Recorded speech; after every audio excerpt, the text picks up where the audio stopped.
To treneru ap divu mēs kāpjam, nesam tās slēpes, un viņš man saka, tu tikai nesties lejā.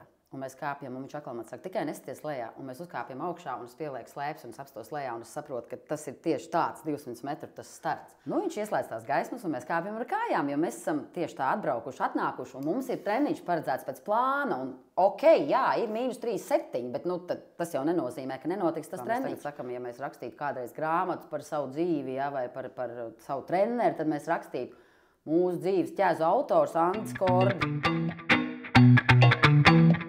Šis ir Latvijas un pasaules kalnu kultūras orientīrs par kalnu, sniegu, cilvēkiem, kalnu kultūru un to, kas vieno visus kalnu un sniega draugus. Sniega klubs podcasts sezona nekad nebeidzas.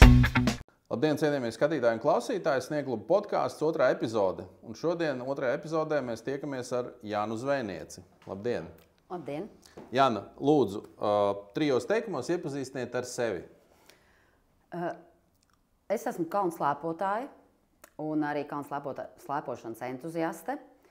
Un man ir viens no lielākajiem Latvijas kalnu slēpošanas sporta klubiem, kurā mēs arī mācām bērniem un arī visādi vecuma jauniešiem un arī pieaugušiem slēpot.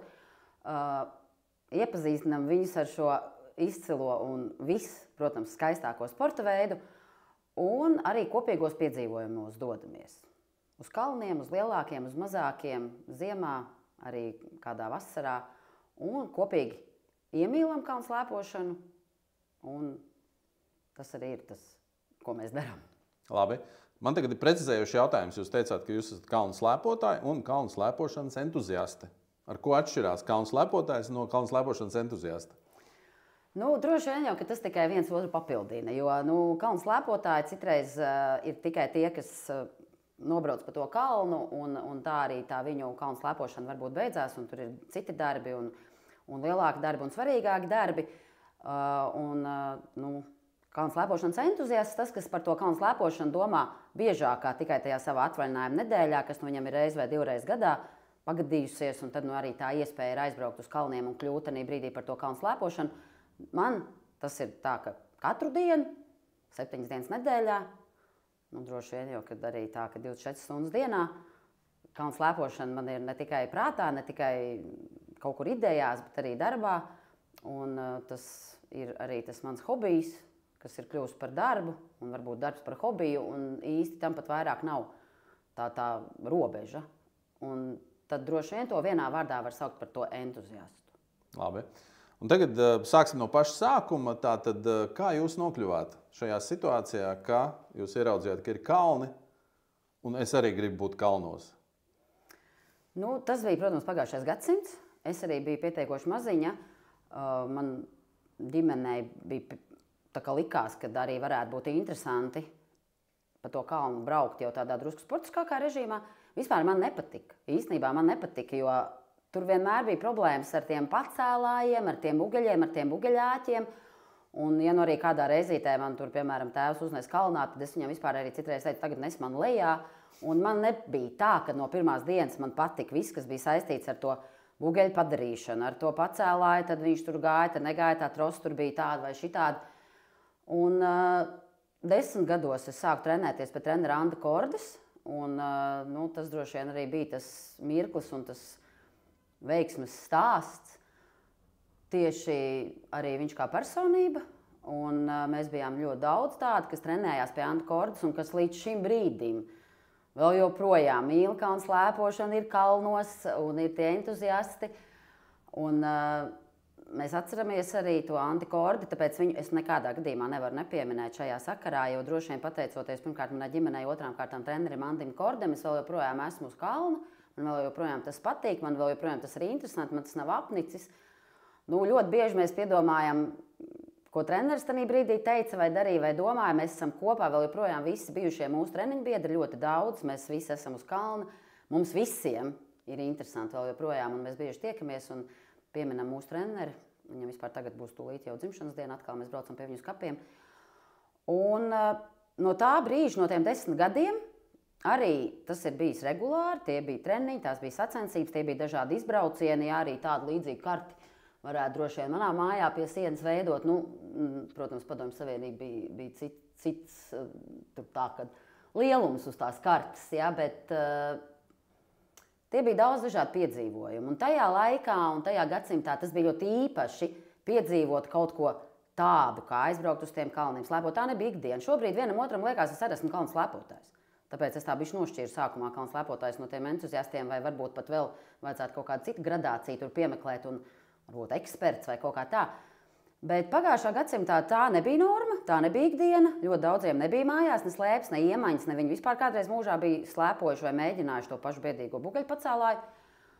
Un mēs caur to savu sporta veidu, lai arī tas bija pagājušais gadsimts un viss bija slikti, mēs piedzīvojam ļoti, ļoti daudz skaistus brīžus, atmiņā paliekoši līdz šim brīdim pat tādus, ko nevar pat pārspēt vairs tā pat sakārtotā dzīve un arī sakārtotā Eiropa, tieši tajā sajūtu līmenī. Un tās sajūtas ir tās, kas tev visvairāk ir palikušas atmiņā un kas tev vēl joprojām tā kā mudina iet uz priekšu un vēl piedzīvot jauns piedzīvojums un arī nekad neapstāties tajā procesā un arī saprast to, ka tās iespējas viņas ir nenormāli daudz, viņas ir tā kā gan plašas, gan tālas, gan augstas un nekad nebaidīties no tādiem arī augstākiem mērķiem, jo es domāju pagājušā gadsimtā, es vēl projām tā kā, ja tas sākās, tad tas sākās pagājušā gadsimtā, tas bija tāds milzīgs izaicinājums ģimenei, vecākiem, arī bērniem līdz ar to trenēties kalnu slēpošanā. Ja slēpes nevarēja nopirkt, nevarēja ieiet katrā veiklā viņas nopirkt. Inventārs tas bija vispār, es nezinu, kā jāfīrē, jāmenedžē no kaut kādām komandām, jāpārpērk, jāved tur kaut kādā melnā tirgu, es pat nemaz negribu zināt, kā tas notika. Tas bija milzīgs izaicinājums. Ja? Protams, caur vispār jau dabūt te kādu treneri, ja, kurš ļāva tev pa to savu pacēlāju pārvietoties, tas jau arī bija izaicinājums. Un tie daudzie izaicinājumi kaut kā tevi ir virzījuši. Tu esi caur tiem izaicinājumiem nonācis līdz kaut kādam tādam, līdz tādai sajūtai, ka tev neviens izaicinājums vairs neliekas par augstu mērķēts vai kaut kāds neiespējams. Un es vienmēr saku, ka tieši tas droši vien mūs arī visus šobrīd, jau otrā paudzē, ir kalnu slēpošanā aizvedis ļoti tālu, vis tālāk. Tieši tā nebaidīšanās no tiem izaicinājumiem. No tādiem varbūt savādākiem, kā tas bija pagājušā gadsimtā. Šobrīd tie ir vēl droši vien daudzāk un arī tādi nopietnāki vai, es nezinu, varbūt savukārt mazāk nopietni, bet nebaidīties no tiem izaicinājumiem. Tas ir tas galvenais mans ieguvums. Un vēl joprojām mēs no viņiem nebaidamies. Vēl joprojām mēs esam ceļā uz tām savām virsotnēm. Arī mūsu kalnu slēpošanas klubs saucās Sportklubs Virsotne. Un tā ir tā sajūta, kas man ir nākusi līdzi no tiem pagājušā gadsimta tālajiem 80. gadiem, kad es iepazinu tos daudzos kalnus, to kalnu skaistumu, to varenību, to neatkārtojamību.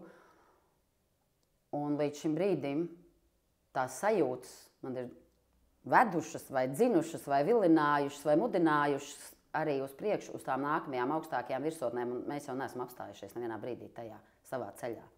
Labi. Ja es pareizi saprotu, tad tie bija vecāki, ja, kas jums deva iespēju vai pamudināja būt kalnā, pareizi? Man tēvam patika tas sporta veids, droši vien tāpēc, ka viņš bija tāds kaut kāds savādāks un arī kaut kāds tāds īpašāks, varbūt tāpēc, ka arī nepieejamāks. Un viņš bija pamēģinājis, viņam patika un viņam gribējās, lai mēs ar brāli slēpojam. Un, protams, ka tur tajā laikā arī bez vecāka atbalsta, kā jau arī tagad un kā jau jebkurā sporta veidā tas nebija iespējams.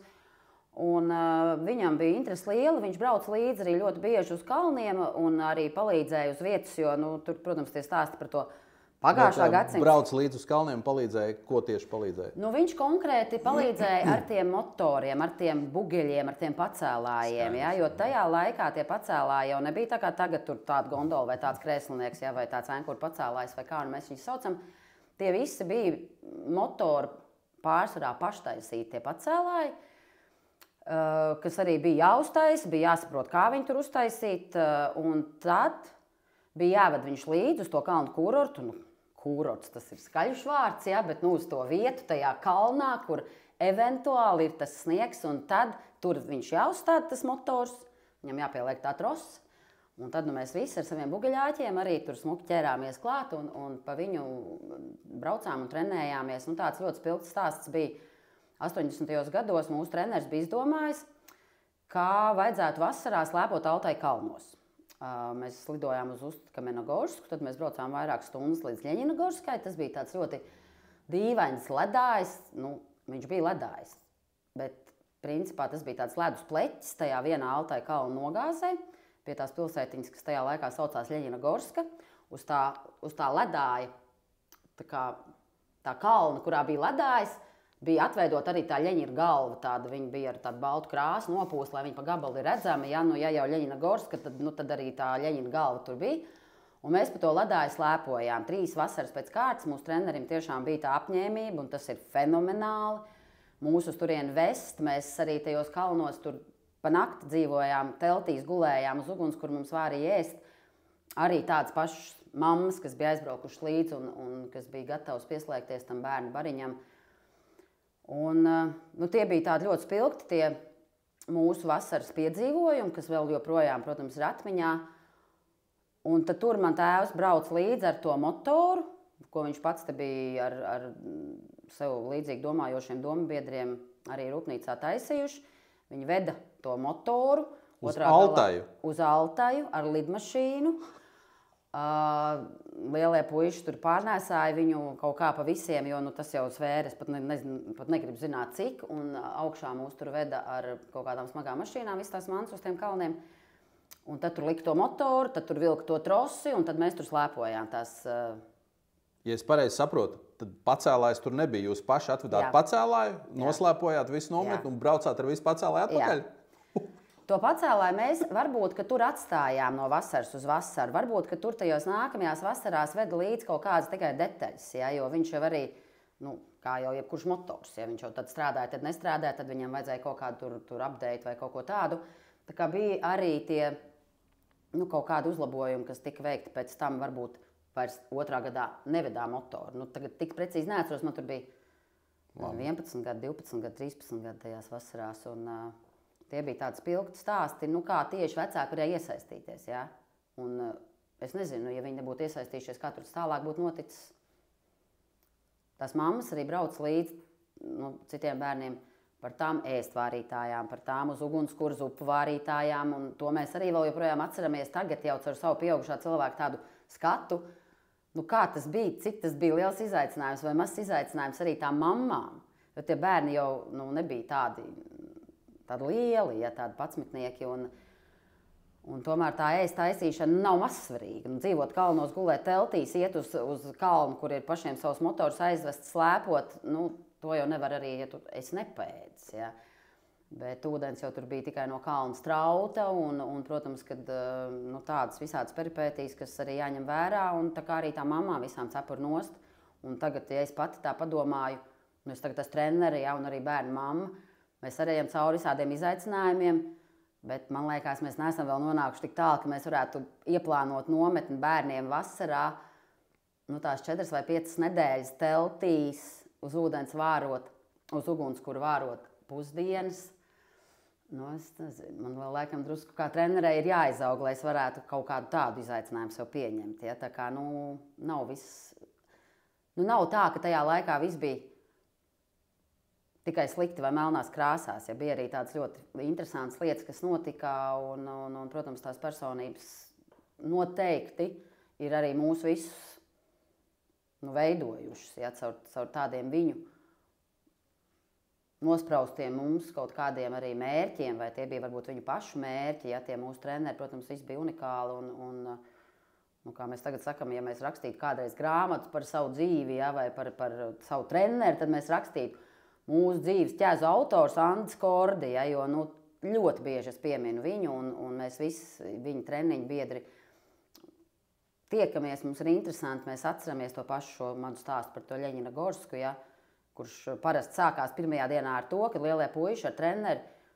aizgāja mežā izrakt tualeti, ja, jo tur jau nebija arī tualets. Nekā tur nebija. Tur bija vienkārši tā, ka kalns ar mežu un tādu sniega glečeri, tādu dīvainu, ja par glečeri to droši vien nevar nosaukt, un ar to upīti. Ja. Tā kā, šādi piedzīvojumi ir nākuši līdzi, un tur tad bija arī iesaistīti tie mūsu visu vecāki. Parunāsim par emocijām. Tātad, klausoties jūsu stāstu, es atceros savu bērnību. Man bija stipri līdzīgi. 3 gados, kad tēvs man aizved uz kalnu, uzvilka ādas bikses, -10 grādu salā robežos.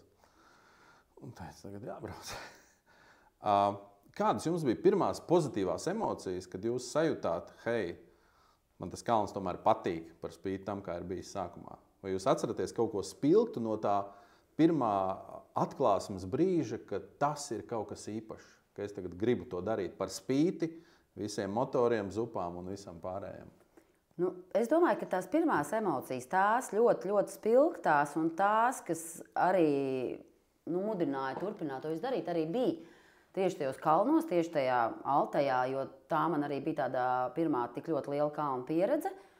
Un tieši tur arī satiekot tos pārējos sportistus, bērnus, jauniešus, tos manus treniņu biedrus, tieši tur uz vietas arī tajos kalnos, paskatoties pāri par to klajumu, arī, man liekas, tā bija tā sajūta, jā, ka tas ir tas, te man patīk, te es labi jūtos, neskatoties uz tiem motoriem vai tām zupām.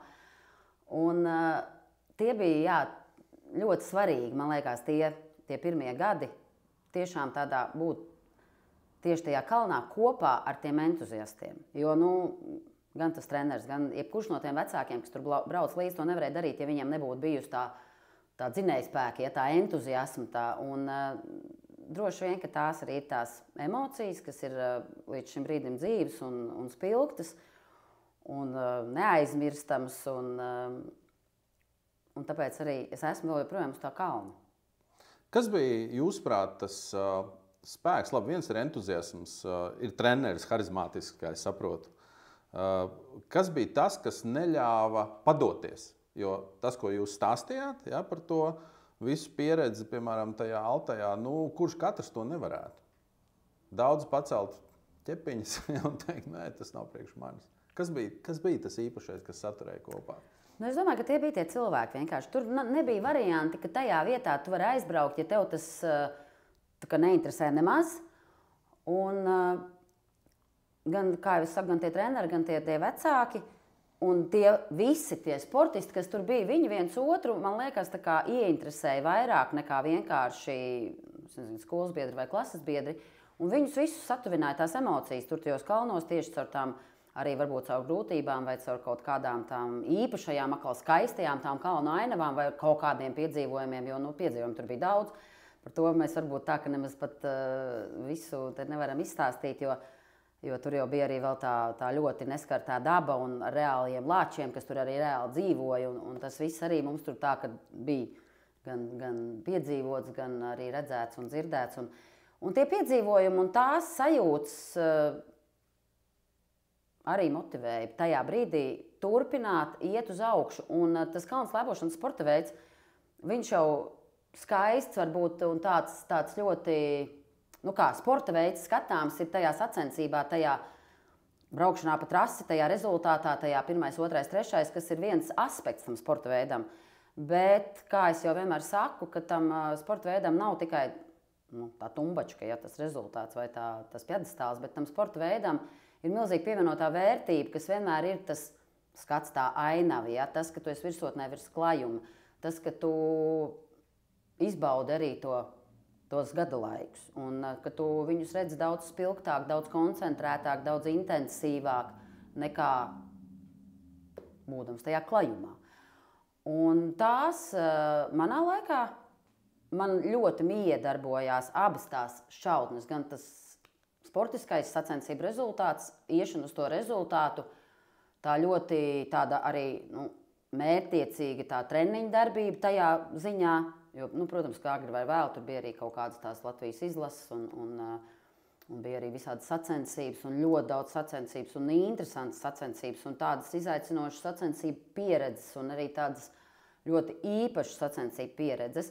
Bet bija arī paralēli tam visam tas ļoti tas emocionālais, pievienotais stāsts, kas nāca līdzi visiem šiem braucieniem, visām šīm treniņu nometnēm, visām tām mūsu arī sportistu tām kompānijām, kas varbūt nevienmēr bija stāsts par tādu skrupulozu treniņu procesu, bet kas bija stāsts par emocijām, kas bija stāsts par kalnu slēpošanu. Un, ja kaut kādā brīdī arī priekš manis beidzās tas sportiskais stāsts par kalnu slēpošanu, tad stāsts par kalnu slēpošanu viņš turpinās. Un kaut kādā brīdī viens otru motivēja tie divi stāsti, bet, kā es arī citreiz saku, varbūt neviens vairs neatcerās, kāds bija jautājums, bet atbilde ir kalnu slēpošana. Un vēl joprojām tā atbilde ir kalnu slēpošana. Bet tagad parunāsim par lāčiem mazliet. Viens pavisam precīzs jautājums. Ja tur bija lāči, vai jums bija līdzi arī bise? Nē, bet toties mums bija ļoti daudz visādi stāsti par to, kas būs jādara, ja nāks tas lācis. Ja? Un, protams, ka tur bija no līdzi, ja? Tur izlasīt un izstāstīt, ja? Ka tur gan jākāp kalnā, jāguļās zemē un visādi, kā tu vari sev pasargāt, bet reālajā situācijā, protams, tu skrien cik ātri vien var un bļauj, cik skaļi vien spēj. Ja? Tā ir īstais. Tas bija tāda universālā recepte. Jā, strādā vienmēr. Vai to nācās izmantot? Jā, bija arī tā. Tāpēc tie, visi palika dzīvi. Jā, tiešām brīnišķīgi ir tie stāsti vēl joprojām. Un arī tagad, ja kādā, jau šajā manā lomā, ja, šobrīd esmu biežāk kā trenere tajā kalnu slēpošanā, vairs nekā sportiste un arī jau mazāk un retāk kā mamma. Un kā trenere kādreiz arī maziem bērniem, kad viņi prasa vakaros nometnē, lai pastāst viņiem kādu pasaciņu. Un tā ir tāda forša lieta, un mums vienmēr visi treneri ļoti, ļoti aktīvi ir arī uz tām pasakām un pārspēja viens otru savā izdomā. Un tad savukārt es viņiem citreiz stāstu tieši šos stāstus par to Ļeņinagorskas nometni, un tad viņi man citreiz pēc tam saka, tā bija tā labākā pasaciņa. Jā. Tā kā tur tā ir tāda lieta, protams, kas vairs jau arī daudz kas no tā laika tādām arī iespējām un izaicinājumiem vairs jau pat nav iespējami. Ja? Bet mēs esam to piedzīvojuši un mēs to arī tā kā paturam sev tādu dzīvi, to stāstu un tādu arī izpratni par daudzām citām tādām lietām un dzīves vērtībām, kas no tā laika ir nākušas līdzi. Un šobrīd, protams, ir cits laiks, un šobrīd, protams, ir citas iespējas, un citas kartes mums ir atvērtas, un mēs izmantojam pilnīgi katru to iespēju. Un droši vien, ka vēl pēc kāda laika, ja tie stāsti arī par šādiem Altai kalniem un tādām nometnēm, tie tiks aizstāti jau ar citiem piedzīvojumiem, un maniem bērniem noteikti ir tikpat daudz stāsti par viņu jau šī gadsimta to pieredzi kalnu slēpošanā, un tur noteikti vairs pat nav runa ne par kalnu slēpotāju, ne par kalnu slēpošanas entuziastu, bet jau par kalnu slēpošanas ekspertiem un tādiem jau pat vēl tālākā plānā. Bet nekad nevajag aizmirst un noniecināt nevienu no tiem stāstiem. Viņi visi ir dzīvi, viņi visi ir aktuāli, un viņi visi to mūsu viskaistāko sporta veidu padara vēl skaistāku. Man tad ir jautājums par jums, kā par sporta entuziastu, vai kalnu slēpošanas sportisko daļu. Klausoties šo, es saprotu, ka tātad treneris atrada grupu ar cilvēkiem, kuriem tas interesē. Un man ir jautājums par tieši jums, vai jums bija talants, vai jums bija neatlaidība? Kā jums gāja tajā jūsu pirmajā grupā, kas sāk trenēties? Un kāpēc jūs tieši paņēma? Tāpēc, ka jūs vienkārši gribējāt, vai tēvs atveda, vai treneris pamanīja kaut kādu talantu? Tā kā talanta man noteikti nebija tāda. Es domāju, ka šobrīd, ja es analizēju arī savus audzēkņus vienu otru, ja, es redzu vairāk tās talanta iezīmes. Man arī negāja nemaz tik labi īstenībā. Man nesanāca nemaz tā, ka uzreiz, ja kaut kā tā, ka baigi labi. Bet man patika tieši tās ātrās disciplīnas. Ja? Man patika tas nobrauciens, droši vien tāpēc, ka tur nevajadzēja tik daudz griezt, un laikam, ka griezt es tik labi nemācēju. Ja? Laikam tā, ka tos slalom griezienus es tā ļoti labi iemācījos braukt īstenībā tikai vēlāk, varbūt jau tādā pieaugšā vecumā. Bet es varēju braukt pa taisno. Man bija bail, nenormāli bail, bet es to varēju, man tas sanāca. Un tad arī tur tādi vairāk stāsti bija tieši arī par to man pa taisno braukšanu, ja, jo to es tā kā uzķēru, ka to es varu. Man bija treneris sameklējis slēpes 2,23 m, tieši tik garas. Un, nu, labi, tie bija vispār tie cik laiki, tur jau vēl karviņu slēpes nebija izdomāts. Mums arī slaloma slēpes, piemēram, bija 1,95 m. Tās bija slalomam. Gigantam bija 2,05 cm. Supergigantām bija 2,15 m un nobraucienam bija 2,23 m. Un, nu, man tās slēpes bija, viņas bija tādas ļoti labi vizuāli atceros, vēl melnas ar baltiem uzrakstiem Dinastāri. Nu, es tur blakus izstījos tā kā drīzāk jau tramplīna lēcēja, ja tajos savos 15, 16 gados, bet nu, pat taisno es nobraukt varēju. Un tad nu, es to arī darīju. Un droši vien jau, kad kaut kādas tās teicamnieces iezīmes, tad manī arī tur bija parādījušās, jo skolā es mācījos labi un man tā kā patika labi mācīties. Un tur arī man treneris teica, brauc taisi, nebremzēji, es arī braucu taisi, nebremzēju, klausīju. Un man sanāca arī pāris sacensībās ļoti labi nobraukt, un tad no tā brīža nu, man likās, ka nu, ok. Labi, grieztas neesmu iemācījusies, bet es varu braukt pa taisno. Un tad tie jau nebija daudz, kas varēja pa taisno braukt. Un tad man šur un tur arī jābrauc bija uz kaut kādām jau ārpus Latvijas tām sacensībām.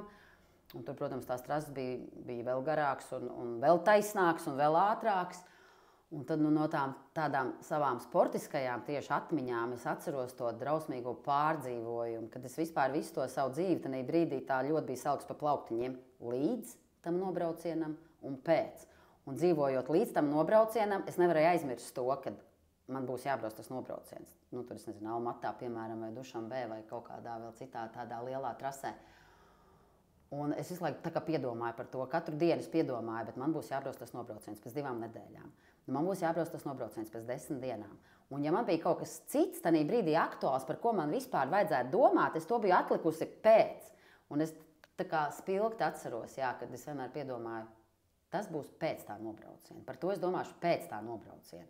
Un pienāca tas nobrauciens, un, protams, ka es viņu nobraucu, un, protams, ka viss bija jauki, un es ar to noteikti iegūju sev atkal kaut kādu pārliecību, vēl lielāku ticību, kad es arī tos izaicinājumus arī varu kaut kādā ziņā arī uzveikt un piedzīvot. Un nebija jau daudz tie, kas varēja braukt to nobraucienu. Ja? Un līdz ar to šur un tur arī bija tā, ka no Latvijas es braucu vien pati, un varbūt tur bija vēl tikai kāds no puišiem un treneris.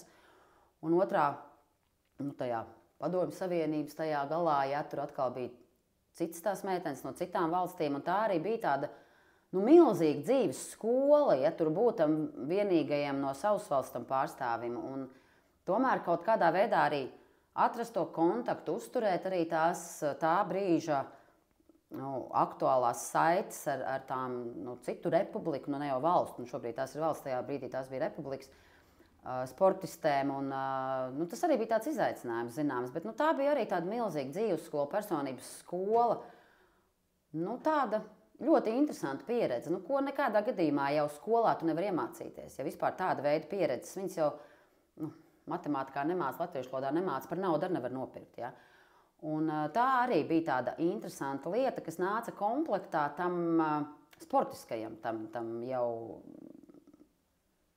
tādai kalnu slēpošanas tieši sporta varēšanai. Un tur arī bija vairāk tāda interesanta stāsta. Mēs bijām tajā Dušanbē vienreiz arī ar treneri, man liekas, ka divatā. Un tur arī bija tas nobrauciens. Man liekas, tās bija tās visas savienības, tās bija arotbiedrības tajā laikā, tajā Padomju Savienības laikā bija tās arotbiedrības. Tā kā tagad sporta klubs, tad bija tās arotbiedrības. Mums Latvijā bija ļoti spēcīga tā arotbiedrība Vārpa. Mēs visi startējām tā kā tajā arotbiedrības Vārpa ietvaros, un tad viņai bija tajā Padomju Savienībā, man liekas, kā viņiem sauc to, viņu tajā kopējā padomju variantā, viņai bija kaut kāds uražai. Jā, viņiem bija tas uražai. Un tad tam uražai vai arotbiedrībai bija kaut kādas vissavienības tās sacensības. Un tad viņas notika Dušanbē. Un mēs bijām aizbraukši ar treneru, un tur arī tas kalns un tā trase, jau tāda nopietna. Tā nevar salīdzināt ar kaut kādām tām pietuvinātajām, kur jau mēs kādreiz Ukrainā trenējāmies. Un tādās, un tagad aizbraucam uz to Dušanbē. Un tur tā kā vēl no tā pēdējā pacēlāja, cik augstu var pacelties, vēl 200 metri jākāp tādā gandrīz tramplīna lēcēja tādā kalnā, un tad tur tu pieliec slēpes un brauc lejā. Un es zinu, ka es kāpju ar to treneru, ap divu mēs kāpjam, nesam tās slēpes, un viņš man saka, tu tikai nesties lejā. Un mēs kāpjam, un viņš atkal man saka, tikai nesties lejā, un mēs uzkāpjam augšā, un es pielieku slēpes, un es apstos lejā, un es saprotu, ka tas ir tieši tāds 200 metru tas starts. Un tad tās man arī bija tādas emocijas, un es nobraucu un labi nobraucu, un es pēc tam pēc tā finiša nenormāli raudāju, vienkārši nenormāli no tā, ka tas ir beidzies, ka tas ir tieši tā, ka ir tagad tas, ko es visu laiku biju domājis, kad nobrauciens Dušanbē un tās citas lietas es darīšu pēc tam, un ka tagad ir tas mirklis, es viņas nobraukšu, es to esmu izdarījusi. Un treneris bija tāds apjutis un atnesa man toreiz izlasīt tādu grāmatu par tādu emocionālo nogurumu. Un tā man bija vispār pirmā saskarsme ar sporta psiholoģiju kā tādu, jo pagājušā gadsimtā jau tāda nebija. Un tā man tāda arī atmiņa, tāda emocionāla atmiņa no tā laika. Tas bija kaut kāds 88. gads var apmēram, jā. Tāda pirmā saskara ar tādām tik ļoti spilgtām, tādām izdzīvotām emocijām un ar kaut kādu pirmo atklāsmi par tādu arī to emociju izskaidrojumu, kas vispār jau arī tajā pagājušā gadsimtā netika skaidrots baigi. Padomju Savienībā netika skaidrots. Padomju Savienībā pilnīgi netika skaidrots, pēc tam jau es jau pat mācījos. Tad tā sporta psiholoģija arī manā ikdienā ir ļoti daudz nākusi un šobrīd vēl joprojām nāk. Un mans vecākais dēls ir sporta psihologs, arī ļoti, ļoti tāds labs, labi novērtēts un ar milzīgu savu ieguldīto darbu visā tajā. Un tā kā šobrīd tas ir tā jau ikdiena, bet tā pati mana pirmā saskarsme ar to bija tad tajā Dušanbē, 87. gadā, ar tām tik ļoti spilgtām emocijām un arī ar tādu pirmo kaut kādu izlasīto grāmatu par to tādu rakstu, ko treneris bija pilnīgi atšķīris priekš manis un iedeva man, jo viņš nesaprata, ko darīt ar tā manām asarām tajā brīdī pēc tāda piedzīvojuma. Tātad es saprotu teicamniece, vēlme mācīties, nebaidīties no ātruma, bet galu galā, kā tad tas viss aizgāja tālāk? Jo es saprotu, ka iemācījāties arī pagriezt kaut kādā brīdī. Kā mainījās šīs intereses un prioritātes tieši tajā, kā braukt un ko braukt? Tad, protams, kad tajā brīdī tas interesēja visvairāk par visu, kad es beidzu to vidusskolu, un man vēl bija domas varbūt kaut ko mācīties, kaut ko tieši citu, kaut ko pretēji tam visam, bet tas tā kā neizdevās. Un tad pamēģināju tomēr studēt arī to sportu. Un man ļoti aizrāva tās studijas. Sporta pedagoģija tajā laikā vispār sauc vēl Latvijas Valsts Fiziskās kultūras institūts, kad es iestājos, kad pabeidzu jau kā Sporta pedagoģijas akadēmiju. Man ļoti aizrāva tās studijas. Man vispār nenormāli interesē viss, kas saistīts ar tām sporta teorijām, ar visām metodēm, ar visu to sporta vēsturi, caur to visu, caur to mācību procesu ļoti daudz arī vēl papildus uzzināju par kalnu slēpošanu kā sporta veidu, arī studējot visas tās vēstures un grāmatas jau bija maz, protams, bet interesanti bija arī tas process, man ļoti patika tas mācību process, man ļoti patika pasniedzēji, man bija arī interesants arī tas bakalaura darbs, jau par šo sporta psiholoģiju, starp citu jau man bakalaura tēma bija. Un arī man jau piedzima bērni, kamēr es mācījos, jau 2 vecākie, un tas man tā kā laikam vēl vairāk palīdzēja sakoncentrēties un tām mācībām īstenībā, jo es sapratu, ka tam vairs nav tik daudz laika ikdienā, un tā kā man tas mācību process ļoti pilnveidoja, ļoti ieinteresēja. Es pabeidzu arī tā, ka tomēr varbūt to pamatiņu, kas ir tā trenera izglītība, bet man bija arī sporta pedagoga izglītība, arī tā, ka skolotāja izglītība. Un tad es arī pamazām palēnām sapratu, ka es to visu varu ļoti labi pielietot un ka tās zināšanas visas ir man palīdzējuši kļūt. Man jau, protams, likās, ka es ļoti labi jau visu māku, bet tas viss man palīdzēja saprast, ka es varu to darīt vēl labāk.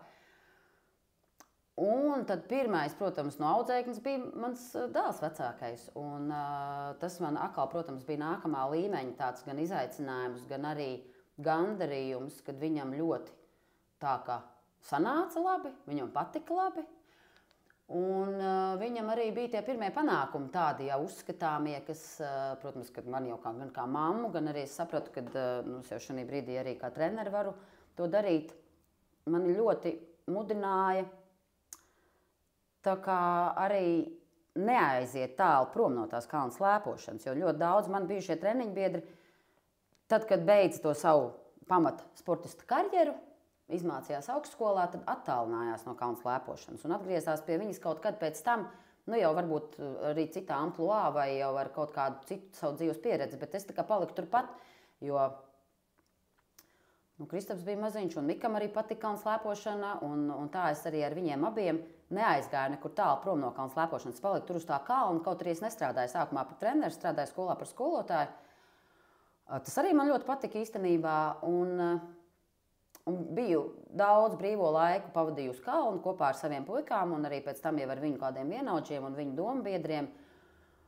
Un tad, kad Kristapam jau sāka palikt aktuāli trenēties kaut kādos drusku lielākos kalnos nekā Siguldā, tad mēs arī ar vīru ļoti, ļoti daudz ar puikām braucām uz kalniem jau ārpus Latvijas. Un paši meklējām visādas iespējas, paši meklējām visādas tādus sporta kalnus, kur mēs varam braukt, nopirkām paši savus tos mietus. Mums nebija vispār vēl doma par kaut kādu treniņu grupu vai klubu, bet puikām to vajadzēja mūsējiem, un mēs arī bijām gatavi to darīt. Mums pašiem bija interesanti. Viss lielākais veiksmes stāsts, ka man tiešām vīrs arī pilnīgi nekad mūžā nebūdams kalnu slēpotājs. Viņš noticēja tam, ka tas ir forši, viņš arī pats to ieraudzīja, pats to pamanīja, arī caur bērniem arī, protams, sajūta arī to rezultātu, ja savā ziņā. Un tā mēs abi divi no 2000. Gadu sākuma, no 2000. Gadu sākuma, tā ļoti, ļoti daudz esam ar puikām braukājuši uz kalniem, trenējuši viņus. Paši, protams, sākumā divatā braucām, divatā arī tur tā, kad spraudām to trasi viņiem, un paši viņi tur braukāja, un cik tur tā, kā sapratām, arī trenējām. Ļoti daudz pavadījām brīvdienas Slovākijā, Čehijā, kas bija tādi tuvāk tie kalni un pietuvinātāki īstenībā.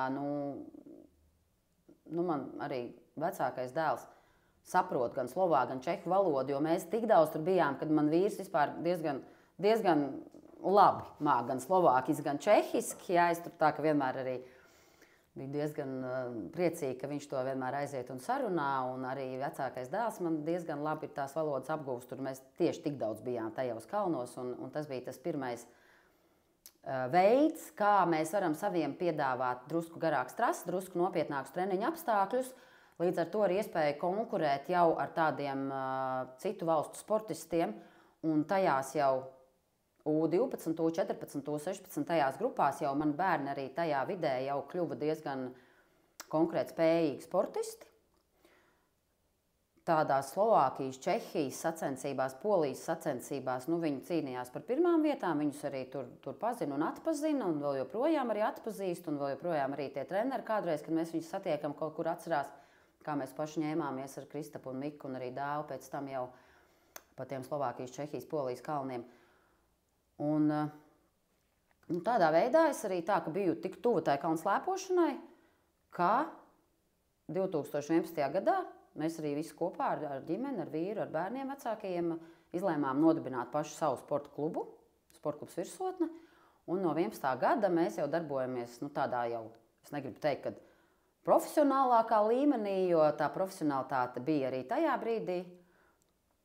Jo mēs jau bijām ar Kristapu jau bijuši jau olimpiādē, un tā kā mums jau bija, un pasaules kausos bijām jau arī, Kristaps jau bija piedalījies, tā kā tas, protams, nebija iespējams arī tajā brīdī jau bez tā profesionālā tāda līmeņa, bet no tā 11. gada mēs jau aicinām un trenējam bērnus un aicinām ģimenes arī doties kopā, kā jau es teicu, tos kalnu slēpošanas piedzīvojumos, un tas jau šobrīd ir, varbūt arī tāds jau kā vēl cita līmeņa jau tas darbs un arī tā darbošanās.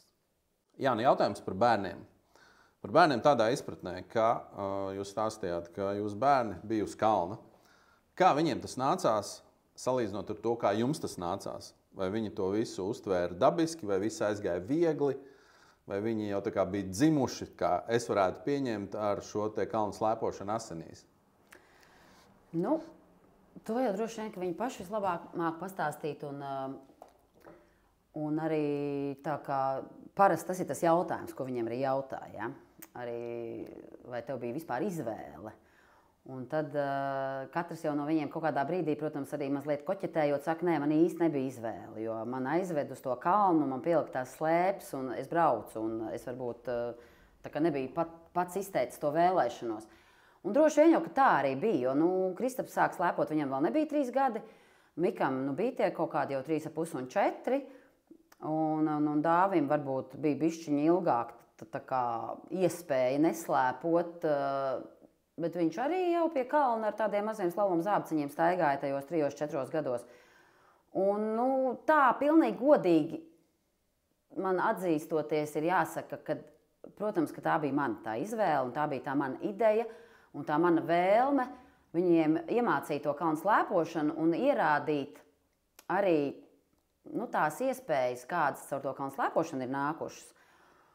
Un ļoti ilgi man likās, kad man būs grūti viņiem piedāvāt un ka vispār vairs nebūs tādas iespējas nekad, ka viņiem to ļoti interesanto, to kalnu slēpošanas, to pilno emocionālo bagātību, ka viņi nesaņems. Jo, vienkārši tāpēc, ka šobrīd tas ir ļoti sakārtots, tas ir tāds ļoti jau iepriekš zināms process un varbūt arī savā ziņā tās mūsu iepriekšējā laika, tā pagājušā gadsimta tās emocijas, kas nāca arī citreiz līdz tām grūtībām tā brīža, kas izskaistināja mums to mūsu pieredzi, tās mūsu atmiņas un tos mūsu piedzīvojumus. Kad šobrīd caur to ļoti sakārtoto vidi, tas būs jau tāds gluds piedzīvojums. Viņš būs tāds jau paredzams iepriekš, un tās emocijas būs, protams, jo tas kalnu slēpošanas sporta veids, skaistākais sporta veids, viņš nes līdz tās ļoti foršās emocijas. Bet man tā kā vienmēr likās, ka es būtu gribējis, lai viņiem ir tie piedzīvojumi tādi šķautnētnā, tādi emocionāli bagātīgāki. Bet, protams, kad īstenībā man puikām viņi ir, es domāju, vēl bagātīgāk kā man, jo tam, kam ir gājuši cauri Kristaps Miks un arī Dāvis, un šobrīd, protams, Jurģis vēl ir ceļā uz to visu, tas, kam viņi ir gājuši cauri tajā atkal savā ceļā, tajā kalnu slēpošanas ceļā, varbūt viņiem vēl vienkārši mazliet ir jānosēžās, lai viņi varētu rakstīt to savu grāmatu, bet viņiem tā grāmata būs noteikti tikpat interesanta kā man, ja ne vēl interesantāk ar to viņu pieredzi, kam atkal viņi ir gājuši tajā kartē uz otru pusi un izceļojušies un izbraukājušies un arī noņēmušies tur pa visu to dzīvi, bet viņiem arī ir tās emocijas un arī viņas ir spilgtas, un arī viņas šobrīd ir unikāls. Un droši vien, ka šobrīd tādu uzdot jautājumu, vai tā bija viņa paša izvēle, vai viņiem nebija variantu, arī būs tāda koķetēšana. Jo beig galos, kā bija, tā bija, mēs tiešām visi tur esam, tajā kalnu slēpošanā, katram ir savi interesi. Un arī interesants stāsts, ka mēs gaidījām piedzimstam jaunāko bērnu Jurģi. Tad vecākie bērni jau bija labi kalnu slēpotāji. Labi, Latvijā labi. Kristapam bija 13 gadi, Mikam bija 10, un viņi bija savās tajās vecuma grupās tanī brīdī tie labākie, un ar tādu perspektīvu arī uz kaut kādām jau tām tuvējām, kā jau es teicu, tām valstīm. Un es zinu, ka visi tā kā ļoti, ļoti par to runāja, tad jūs gaidat tagad vēl vienu kalnu slēpotāju. Bet nebija jau tik viegli arī mums gājis ar tiem mūsu tiem vecākiem dēliem, un mēs bijām varbūt tā kā nepiekusuši, bet sapratuši, ka tas process, viņš ir laikietilpīgs, darbietilpīgs, finansietilpīgs, un mēs visu savu resursu atdodam šobrīd tiem vecākiem 3 dēliem, tajā kalnu slēpošanā, un es tā diezgan mierīgi sirdi teicu, nē, mēs gaidām vēl vienu bērnu, kurš īstenībā spēlēs klavierus. Kas tad vainas klavierēm? Un reālajā situācijā mums Jurģītis vienkārši fantastiski spēlē klavierus, fantastiski dzied, bet viņš ir arī ļoti labs kalnu slēpotājs, ļoti labs. Un tā bija pilnīgi viņa izvēle, un tā šoreiz ir tiešām viņa izvēle. Jo vecākie brāļi man lika apsolīt, ka es viņu nekad mūžā nevedīšu uz kalnu, ja viņš negribēs. Un man bija ļoti viegli apsolīt, jo es tiešām biju ar milzīgu interesi ar lieliem puišiem, un tas īsti nebija apvienojams ar vēl vienu maziņo, kurš arī gribēs slēpot. Un tā bija mūsu vistīrākā, tāda arī visgodīgākā pārliecība. Mēs nespiedīsim viņu slēpot. Nekādā gadījumā. Un kas tad vainas klavierēm? Ja? Lai arī mums nevienam nekad nebija vispār izpratne, ko nozīmē spēlēt klavierus. Mums neviens nekad nav spēlējis klavierus mājās. Realitātē mēs saņēmām arī tās klavierus.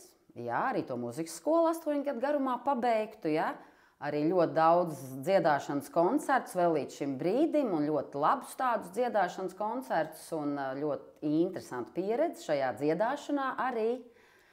bet tas iekodētais kalnu slēpotāja kods nekur negāja secen arī viņam, un viņš ir ļoti labs kalnu slēpotājs, viņam vēl ir viss priekšā. Un, protams, ka viņam ir arī visticamākie treneri, kā es vienmēr saku, ja, jo brāļi lielie jau ir kļuvuši par treneriem un ļoti labiem treneriem. Un tā kā es pat varu arī bišķi atslāpt šajā audzēknī. Un te neviens viņu nespieda. Bet lielos brāļus, jā, es godīgi teikšu, tā bija mana izvēle, jā. Tas bija mans sporta veids, ko es viņiem biju atradusi un nepajautāju viņiem, vai viņi gribēs tajos 3 gadu vecumā kļūt par kalnu slēpotājiem. Tiešām nē. Labi. Viena interesanta tēze, ko jūs minējāt, par ko es arī daudz esmu domājis, ir sakārtotais un nesakārtotais. Es to redzu savā ziņā kā 2 pasaules. Un es arī ļoti labi saprotu to, ko jūs sakat par to, ka austrumos valda citi tikumi. To mēs arī redzam arī citā izpratnē. Un rietumos viss ir sakārtots. Es arī vienmēr esmu alcis pēc šīs te jaunas piedzīvojuma veida pieredzes, kur ir daudz iespēju jaunatklājumiem. Kā jūs to redzat? Kalni, ja? Un arī bērni. Teiksim, kur ir tās, nezinu, labās un varbūt lietas, kuras neiegūst, ja nav šī te piedzīvojuma? Gan jau vajag gan to. Un tam šī brīža tam mūsu laika, tam jaunietim, tam bērnam, tam jaunietim, tam sportistam, ja, no tam mūsu kluba, tādam vidējam bērnam, viņam vajag gan to sakārtoto vidi, gan arī savu reizi tos piedzīvojumus. Mums ir ļoti daudz dažādas tādas aktivitātes, ko mēs piedāvājam arī darīt mūsu klubu bērniem, kas nevienmēr varbūt arī ir tās ļoti 4 zvaigžņu. Ja? Un, mums ir arī izdevies, un varbūt pat tā kā neplānoti, un varbūt arī kā tāda dāvana, mums ir kādreiz arī sanākuši tie braucieni, kas ir izplānoti, un tā, kad uz papīra uzrakstīti un izskatās tajā ļoti sakārtotajā variantā, bet tu jau nekad nevar zināt, kalni ir kalni, un tas mūsu viskaistākais sporta veids savu reizīti arī pagriež citu vaigu. Un tad tie braucieni paliek arī ar tādām atkal milzīgām emocijām un tādām savādākām, kas ir no sakārtotā beigās sanācis tas piedzīvojuma brauciens. Ja? Un salīdzinoši nesen īstenībā mums bija tāda arī ļoti interesanta visiem tiem tagad jau mūsu kluba bērniem tāda pieredze. Mēs braucam slēpot uz Somiju, daudz mēs braucam tieši uz Somiju. Un mums bija tieši 1. janvārī brauciens uz Somu tunturiem. Ar autobusu, ar prāmi, viss brīnišķīgi, mēs braucam, viss ir zināms, un kalns mūs gaida, un viss sarunāts arī ar treniņu trasēm un tā. Bet 1. janvārī, tur tā kā augsts un bišķi augstāks, un mēs aizējām tagad vienā dienā uz kalnu, un uz kalnu ir 37 mīnusā. Un viņiem nestrādā tas pacēlājs, jo ir sasalusi kaut kāda tā eļļa, tas sildītājs, kas silda to eļļu, un to pacēlājs nestrādā. Bet mēs esam atnākuši, mēs pirmkārt esam atbraukuši, mēs esam līdz tam kalnam atnākuši, arī tos -37 grādos, un mēs bijām vienīgi uz tā kalna vispār tajā kurortā, un tur nebija viņš tās ļoti pieprasīts, tas Somu tunturu kurorts, un es saku tam atbildīgajiem, es saku, labi, ok. Bet ieslēdziet tad gaismas uz to kalnu. Un viņš tā dīvaini tā kā nevar saprast, par ko iet runa. Es saku, mēs kāpsim ar kājām tajā kalnā. Ja pacēlājs nestrādā, mēs kāpsim ar kājām. Viņš ieslēdz tās gaismas, un mēs kāpjam ar kājām, jo mēs esam tieši tā atbraukuši, atnākuši, un mums ir treniņš paredzēts pēc plāna. Un ok, jā, ir -37, bet tas jau nenozīmē, ka nenotiks tas treniņš. Un mēs uzkāpām. Kas līdz augšai, kas līdz pusaugšai, un tas jau bija vēl kaut kāds 6-7 gadu atpakaļ, un tie bērni jau, protams, bija bišķi mazāk nekā šobrīd. Un vēl kāpjot, es zinu, ka man kāds tur saka no tiem bērniem, bet treneri, man ir baigi karsti, vai es varu novilkt jaku? Es saku, dari, ko gribi, tikai nevelc nost to jaku, ja? Un tad tur tā ļoti spilgti es atceros, kad bija sasalušas skropstas no tā gājiena, ja? Jo vienkārši tev tur ir tas mitrums par lielu, un tas sals savukārt to mitrumu ir sasaldējis, un dažiem bija sasalušas skropstas. Un tad, kamēr tu attaisi to acu, un kamēr tu saproti, ka tā vaina ir tikai tajā mitrumā un tajā sasalušajā mitrumā. Un mēs uzkāpām, nokāpām, protams, aizbraucām mājās, viss bija labi, brīnišķīgi. Iesnas neviens nedabūja, starp citu, tajos -37 grādos. Ja? Un tas saimnieks mums arī stāsta, bet rītā gan viss būs labi, jo mēs jau bijām nopirkuši biļetu uz to nedēļu, jo viņam var kaut kas ir jādara to mūsu skīpas, no atpakaļ viņš netaisās to naudu atdot, un protams, force majeure apstākļi, viņš saka, bet rītā viss būs labi. Un rītā mēs būsim atveduši no Rovaniemī tur to sildītāju, kas mums sildīs to eļļu, un jums strādās tas pacēlājs, rītā nākiet. Nu, mēs atkal rītā esam klāt, protams, 9 no rīta. Kalns nestrādā, jo tas arī nav spējis to eļļu uzsildīt, tas sildītājs. Bet tas īpašnieks atnāk, un viņš saka, tā, tūliņas ieslēgšu gaismas. Jā, es zinu, jums treniņš būs, bet es esmu priekš jums organizējis to ratraku, to traktoru ar striķiem, un tas ratraks jūs vilks augšā ar striķiem. Jo viņš ir pilnīgi sapratis, ka tas, kad ir atkal -37 nestrādā pacēlājs, tas mūs atkal neaturēs no tā treniņa, un ka mēs trenēsimies. Un tad mums arī bija tāds piedzīvojums, atkal ar to ratraku braukt augšā un trenēties tādā veidā. Un, protams, ka tajā brīdī bija, man kā trenerei bija daudz lietas, kas man bija jāizdomā arī uz vietas, kā to situāciju tikt galā, un tas bija grūti. Un tajā brīdī es nevaru teikt, ka es izbaudīju tieši to nometni vai to nedēļu. Bet tagad, skatoties, es īstenībā esmu priecīga par to bērnu pieredzi. Un es dzirdu, ka viņi arī atstāst un pārstāst tos stāstus. Un tur pa vidam vēl īstenībā mums bija vēl vēdera vīrus visam autobusam, ja, kas, protams, tajos -37 grādos nebija ne 2, ne 3 dienas, viņš tur bija pāris stundas. Ja. Bet arī mēs to vēl pārdzīvojām. Un kad pagājuši tagad jau ir 7, 8 gadi, un arī tādu braucienu tie bērni atcerās spilgtāk ar tām emocijām, nekā varbūt tos ļoti, kas bija sakārtots sākumā un sakārtots beigās. Jo šeit viņš, protams, bija izplānots perfekti pēc laikiem, pēc visa ar autobusu. Mēs braucam, mūsu šoferi vēd mums uz vietas, viss ir kārtībā ar visu to menedžmentu, bet gadījās tā kā gadījās ar tiem laikapstākļiem. Ja? Un tādi tie braucieni šobrīd, tie sakārtotie, nesakārtotie, arī tagad vēl var gadīties, jo kalni ir kalni, tu nekad nevar zināt, un kalnos tu cilvēks nekad nevar būt līdz galam pārliecināts par to savu plānu, programmu vai to sakārtoto menedžmentu, jo tie ir kalni, un viņiem vienmēr būs savs stāsts un sava ideja, kā viņi redz to cilvēku tajā kalnā.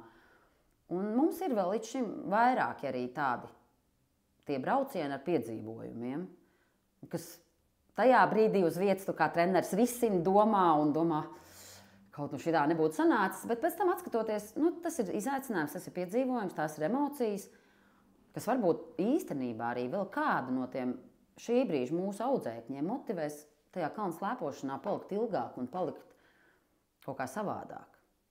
Tieši tas piedzīvojums.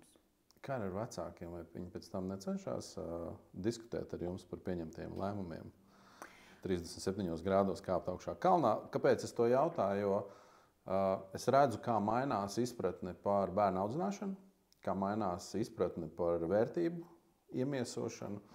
Un es esmu sastapies ar dažādām situācijām, ja, kur šķietami, tas, ko es dzirdu, man arī šķietami risināms jautājums, ja tiek pēc tam mēģināts apstrīdēt, ja, un norādīt uz nepareizām izvēlēm. Protams, vecāku viedoklis, tas ir ļoti svarīgs viedoklis, ja, un man ir ļoti viegli īstenībā pieņemt arī tos vecāku viedokļus, uzklausīt viņus, jo es pat esmu vecāks. Tā ir man viena ļoti spilgta loma manā dzīvē, tieši vecāka loma. Un tā man ir arī pietiekoši spilgta un pietiekoši tikko. Un tāpēc es saprotu, ka vecākiem ir viedoklis, un viņš ir ļoti svarīgs. Un īstenībā es nezinu, kā ir tādos citos sporta veidos un citos klubos, kuros varbūt tas sporta veids neprasa tik ļoti lielu vecāku iesaisti. Bet mūsu sporta veidā viss ir atkarīgs tikai no vecāka. Tas bērns būs treniņā tikai tad, ja vecāks viņu atvedīs, viņš varēs slēpot tikai tad, ja vecāki viņam tās slēpes sagādās un inventāru parūpēsies. Līdz ar to mums vecāka iesaisti ir milzīga. Mums īstenībā arī ir ļoti paveicies, jo mūsu sporta klubā ir brīnišķīgas tās ģimenes, brīnišķīgi vecāki, un tieši tāpēc arī ir tik brīnišķīgi bērni. Un sadarbība starp klubu un vecākiem ir ļoti svarīga. Un Jā, vecākiem vienmēr ir viedoklis arī par treneru pieņemtajiem lēmumiem, bet tādas pamata lietas, kad ja mēs braucam trenēties, un ja vien ir iespēja trenēties, tad mēs trenējamies. Jo tas jau nav noslēpums, ka tās treniņu nometnes un tādi braucieni uz kalniem, viņi jau nav lēti. Un ja mēs esam tikuši tik tālu, kad mēs braucam uz to Somiju, tad jau mēs arī tā, kad esam gatavi tiem laikapstākļiem un arī tam kalnu slēpošanas sporta veidam tieši ar to specifikāciju, ka tas būs vienmēr ārā, vai līs, vai sniks, vai vējš pūtīs, vai nepūtīs, vai nokusīs. Ja? Un mēs tā kā strādājam arī tīri tā emocionāli un arī ar vecākiem mēs to runājam, kad tie laikapstākļi, viņi nekad mūs neatturēs no treniņa, nekad. Un tas ir tas teiciens, viņš tā sabiedrībā kaut kā tā ļoti plaši ir aizgājis, pat nepiedomājot, ka nav sliktu laikapstākļu, kad ir tikai nepiemērots apģērbs. Bet īstenībā ļoti bieži to pasaka arī tie cilvēki, kas tā nedomā. Bet tas, ka mēs tā darīsim un ka mums tiešām treniņš notiks jebkuros laika apstākļos, tas mūsu kluba bērnu vecākiem ir skaidrs. Un konkrēti par tiem -37 grādiem tur pilnīgi nevienam nebija tā, ka par to tāda no savas puses tāda pārmetuma, jo mēs braucām slēpot un mēs slēpojām. Ja? Tur varbūt taisn otrādāk būtu bijis, ja mēs nebūtu atraduši veidu, kā slēpot, varbūt tas būtu pat tā neforšāk. Nu, protams, tagad jau nevar zināt. Bet vecāku viedoklis ir svarīgs, un es piekrītu, ja, ka šobrīd vispār ir arī mainās ļoti tās vērtības tādas, un viņas ir sabiedrībā dažādas, ar ļoti lielu amplitūdu jau. Bet es jau saku, mūsu sporta klubā acīm redzot arī ir tā aura tāda, mums nāk tikai tie foršākie bērni un foršākās ģimenes un foršākie vecāki.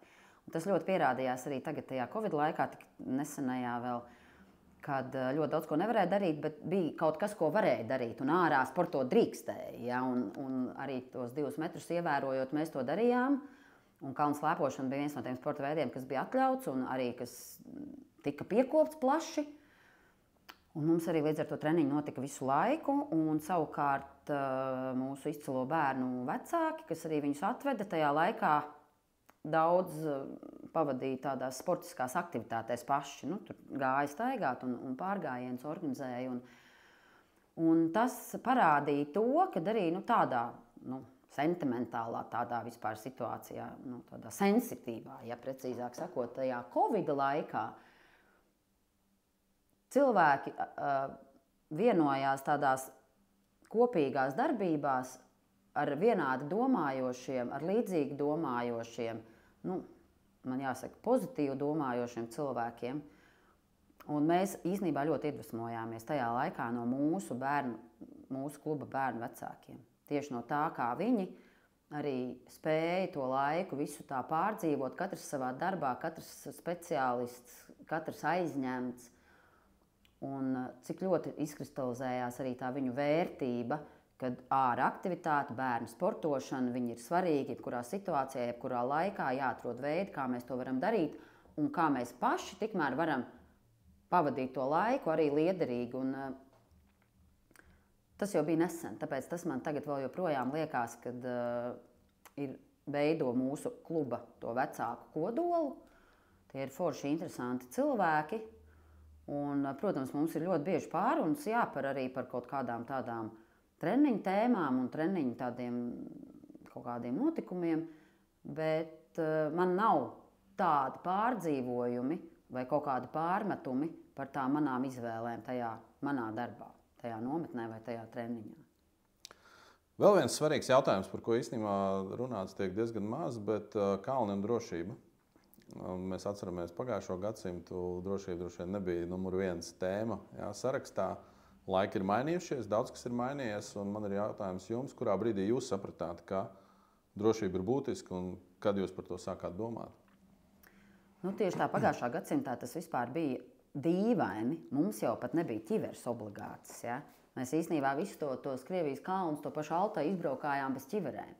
Jo ķiveres bija tikai tajās ātruma disciplīnās obligātas, un slalomā gigantā ķiveres kā obligāts atribūts parādījās 90. gados tikai, manuprāt. Ja? Tā kā, jā, tā drošība tiešām ir ļoti mainījusies. Tā drošības arī kaut kāda definīcija un tāda terminoloģija. Bet līdz ko es jau sāku trenēt savus bērnus, tajā brīdī ķivers bija obligāts, kas ir pirmā tāda lieta. Un, protams, kā ikdienā strādājot ar bērniem, tev ir pat vienalga, kas ir rakstīts uz tā papīra, kas ir drošība, ja, kas ir jāievēro.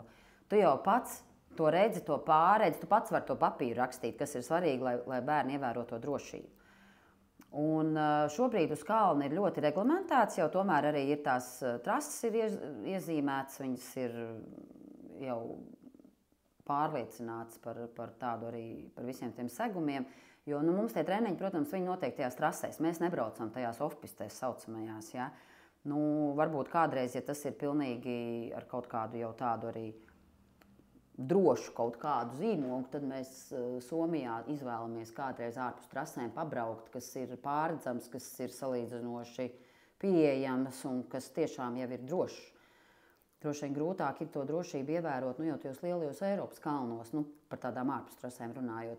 Pārsvarā mēs pārvietojamies treniņos pa trasēm. Tas trases jau vismaz ir kaut kādā veidā sagatavotas tai drošai braukšanai. Protams, galvenais ir ekipējums, viss ir ķivers, visi tie aizsargi. Jā. Protams, ir arī bērniem rekomendēti tie mugursargi, bet tā ir šobrīd, cik nav obligāti, tā ir tāda arī vecāka izvēle par tiem mugursargiem. Un tad ir tās metodas, kas tev ir jāizvēlās kā trenerim, lai tā braukšana ir, pirmkārt jau ir, jo vairāk tu viņam iemāci un jo labāk viņš brauc, jo arī tā pārvietošanās būs drošāka. Un tad ir tās treniņu metodas, kuras mēs izvēlamies, vai atkal tās treniņu trases, kuras mēs uzspraužam, lai tā kustība mums būtu vēl tāda mērķētāka, vēl paredzamāka un vēl kaut kādā veidā tiktu pasargāta no pārējiem, vai arī pārējie tiktu pasargāti no mums. Ļoti daudzās sporta trasēs īstenībā ir malās tie sieti, nožogojumi. Ja, ir tādas lietas, par ko ir padomāts šobrīd, kas nebija pagājušā gadsimtā, un šobrīd par to ir padomāts, par tām drošībām, jau no trašu puses. Un mums kā treneriem tikai jāizpild ir tā metodika pareizi.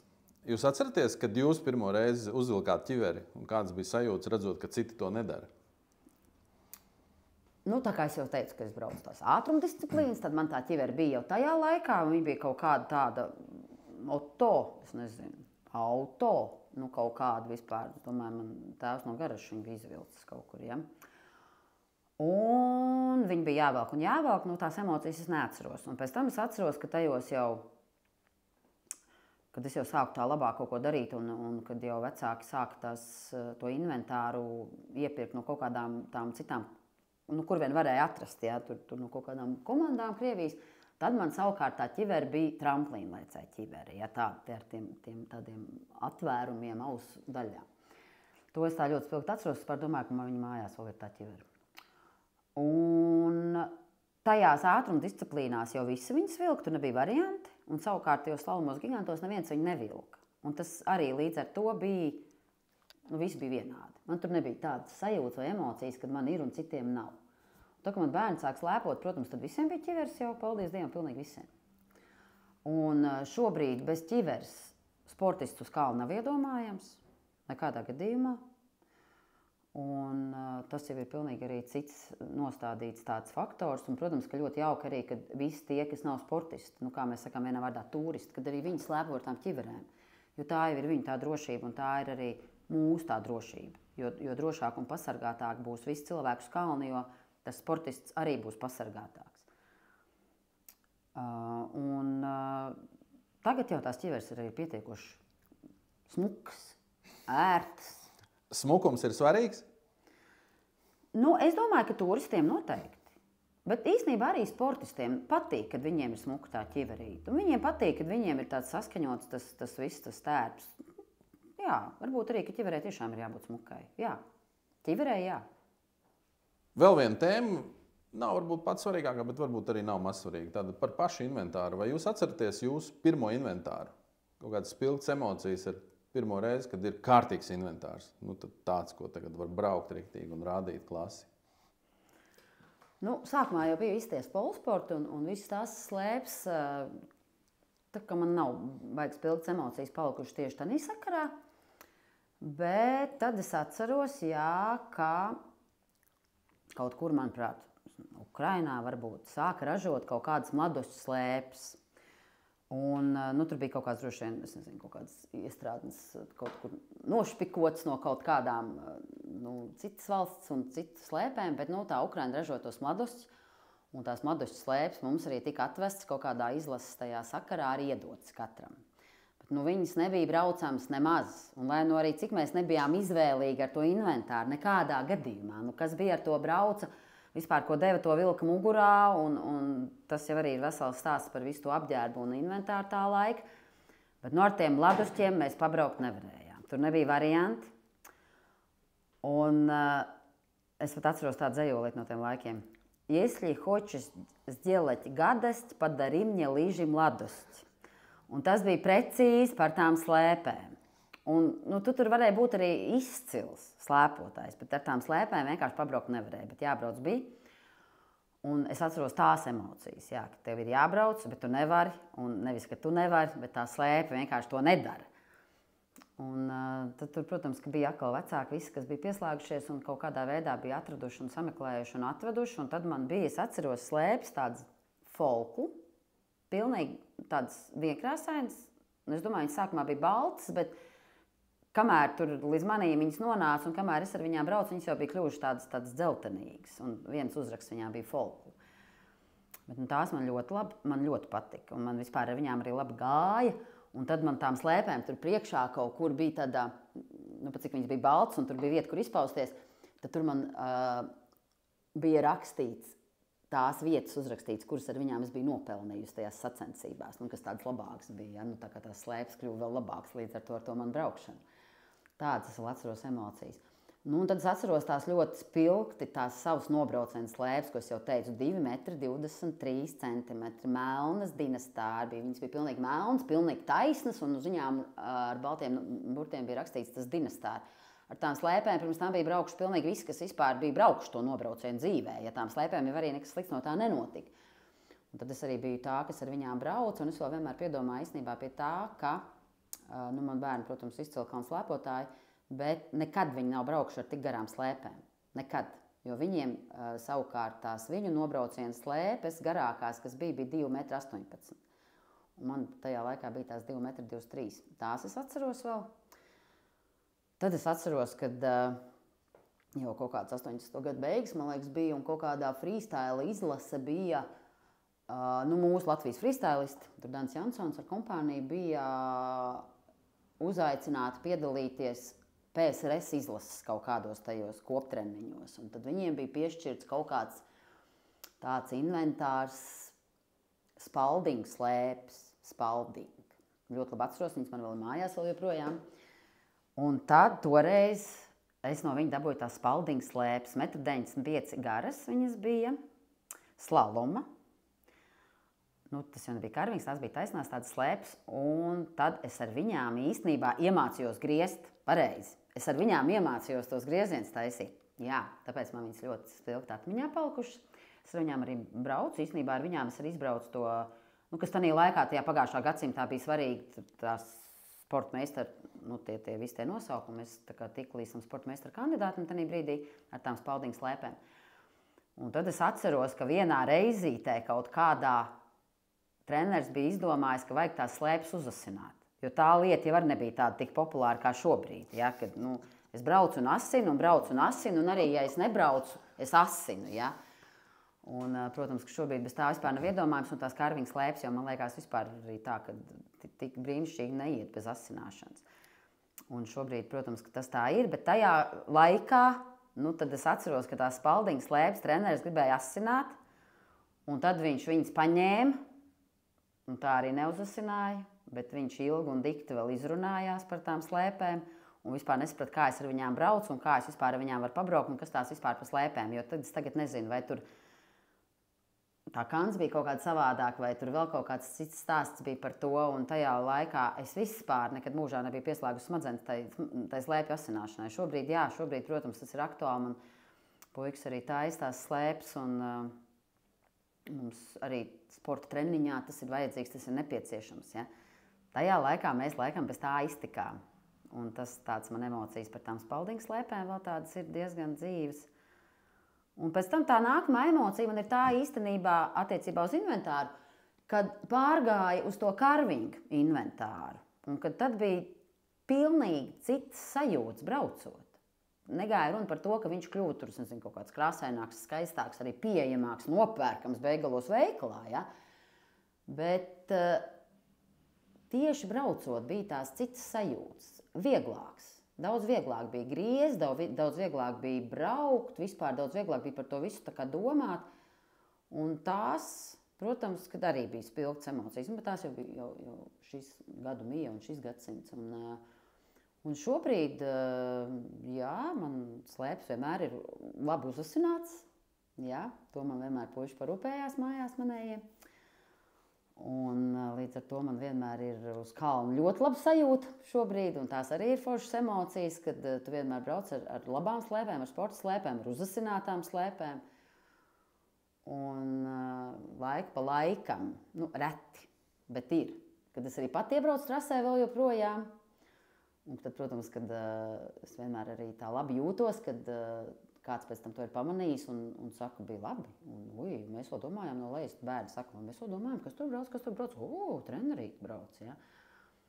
Tā kā tās emocijas jau vēl joprojām ir un viņas attīstās. Un varbūt tās spilgtākās, kā jautājums ir par emocijām attiecībā uz inventāru, varbūt tās spilgtākās man vēl ir priekšā.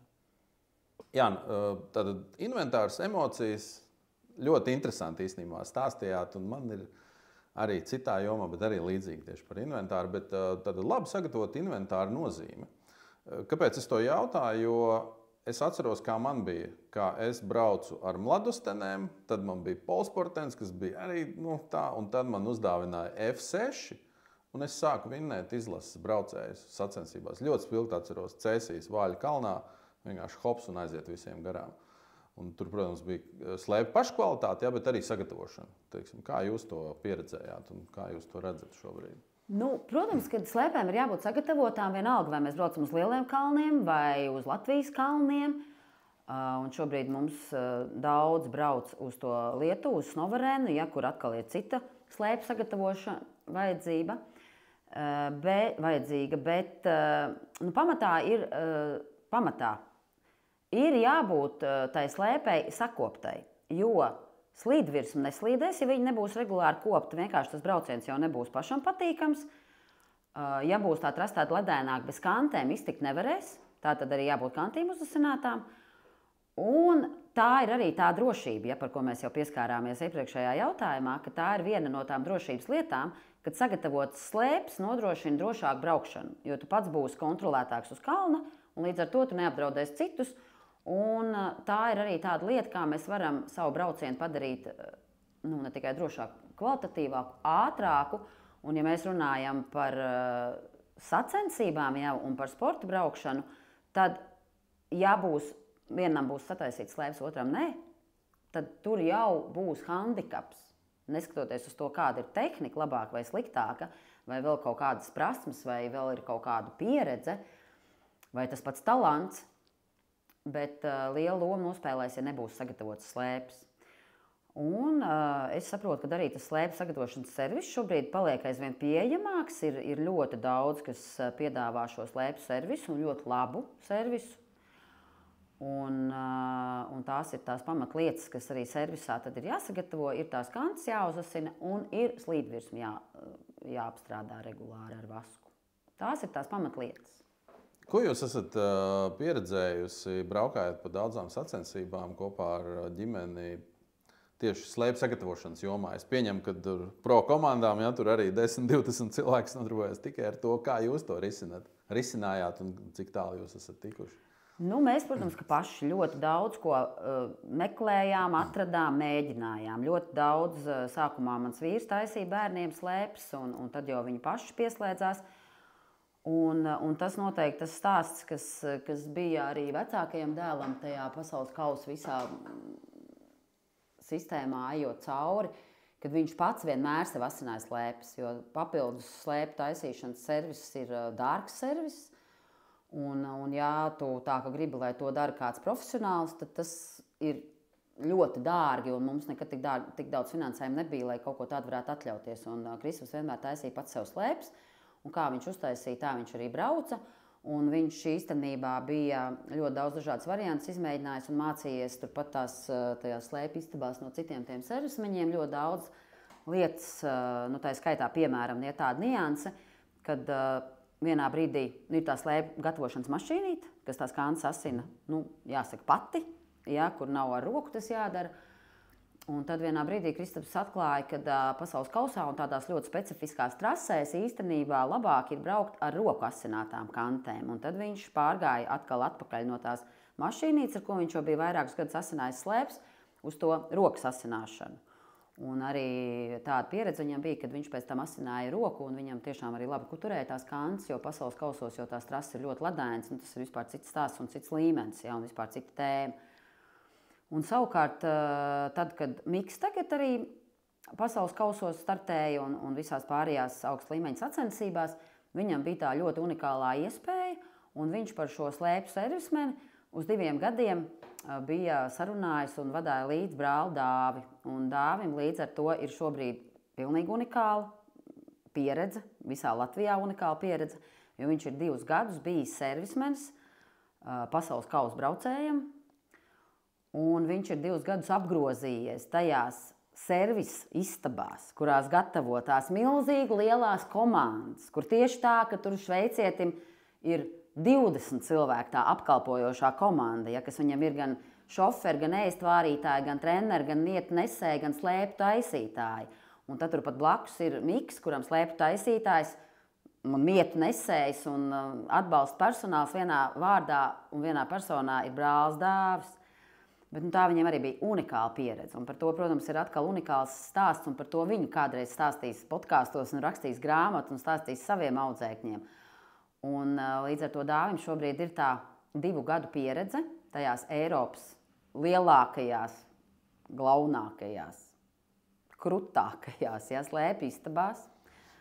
Viņam ir nenormāli daudz interesanti stāsti par to, kā viņš tur vispār tika uzņemts, kā viņš tur netika uzņemts pirmām kārtām kā personība, kā Dāvis, kā vienīgais no Latvijas, kuram ir viens tikai sportists, un kā viņš savukārt iefiltrējās tajā vidē, un cik viņš arī daudz mācījās no tiem Eiropas, tiem servismeņiem, protams, un, protams, šobrīd tā viņa pieredze, ar kuru viņš ir atgriezies arī atpakaļ tagad Latvijā un visā tajā kalnu slēpošanas apritē, tā ir arī unikāla. Un tas, ko viņš tur vienkārši nakts vidū pamostoties par slēpju taisīšanu, tieši var pastāstīt, tas droši vien nav vēl līdz šim mums Latvijā nevienā mācību grāmatā vai vispār kaut kādā stāstā pat izstāstāms. Jo, protams, tajā pasaules kausā tur tev apgrozās arī tā, ka viss jau labākās un augstākā līmeņa zināšanas šajā jomā.